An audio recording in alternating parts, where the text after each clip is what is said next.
Pandian stores அடுத்த வர எபிசோட்ல பார்த்தீங்க அப்படின்னா, இந்த மாரி மீனா வந்து அவங்க அப்பாவையும், அம்மாவையும் வந்து பார்க்கறதுக்காக வீட்டுக்கு வந்திருப்பாங்க. என்ன எது நடந்தாலும் உங்க மாப்பிள வந்து உங்கள்ட்ட சொல்லிர்றாங்களா? எங்க குடும்பத்தில என்ன பிரச்சனை நடந்தாலும் உங்கள்ட்ட வந்து அப்படியே ஒப்பிச்சிடுறாரா? அப்படின்னு சொல்லிட்டு பேசிட்டு இருக்காங்க. எதுக்காகம்மா உங்க குடும்பம், எங்க குடும்பம் தனியா பிரிச்சு பேசுற? அப்படின்னு சொல்லிட்டு அவங்க அப்பாவும் மீனா கிட்ட பேசிட்டு இருக்காங்க. எனக்கு சுத்தமா புடிக்கவே இல்லப்பா. எனக்கு அந்த வீட்ல ரொம்ப நிம்மதியா, ஜாலியா இருந்தேன். நல்லபடியா நான் பாட்டுக்கு வேலைக்கு போவேன், வீட்டுக்கு வருவேன். அத்தை ஏதாவது சின்ன சின்ன வேலை சொல்லுவாங்க. அத மட்டும் நான் செய்வேன். ஆனா தனியா வந்தா எவ்வளோ கஷ்டம் தெரியுமா? எல்லா வேலையும் நான் தான் செய்யணும் அப்படின்னு சொல்றாங்க. அதுக்கு அவங்க அம்மாவும், அப்பாவும் கவலைப்படாத மாப்பிள உனக்கு ஹெல்ப் பண்ணுவாங்கன்னு சொல்றாங்க. நல்லா அவங்க மாப்பிள அப்படியே நல்லா ஹெல்ப் பண்ணிருவாரு அப்படின்னு சொல்லிட்டு, மீனாவும் பார்த்தீங்கன்னா, ரொம்பவே வந்து தனி குடித்தனம் போனத நெனச்சு கஷ்டப்பட்டுட்டு இருக்காங்க. இன்னொரு சைடு பார்த்தீங்க அப்படின்னா, கோமதியோட அம்மாவுக்கு பார்த்தீங்க அப்படின்னா, 75வது பிறந்தநாள் வரனால அத வந்து கிராண்டா செலிப்ரேட் பண்ணலான்னு சொல்லிட்டு எல்லாரும் பேசிட்டு இருக்காங்க.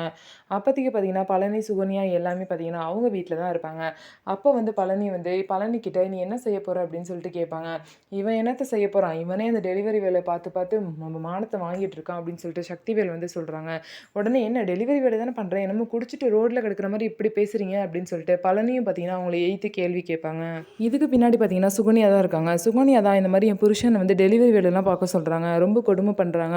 ரொம்ப வேலை வாங்குறாங்கன்னு சொல்லிட்டு, இங்க வந்து முத்துவேல் கிட்டயும், சக்திவேல் கிட்டயும் புலம்புவாங்க. அதனால தான் அவங்க வந்து பழனிய அசிங்கப்படுத்துற மாரி பேசுறாங்க. ஸோ இதுக்கப்புறம் என்ன நடக்க போகுதுன்னு சொல்லிட்டு வெயிட் பண்ணி பார்க்கலாம். நம்ம வீடியோ உங்களுக்கு பிடிச்சிருந்தா நம்ம வீடியோவ லைக் பண்ணிக்கோங்க. மறக்காம நம்மளோட சேனல சப்ஸ்கிரைப் பண்ணிட்டு பாருங்க.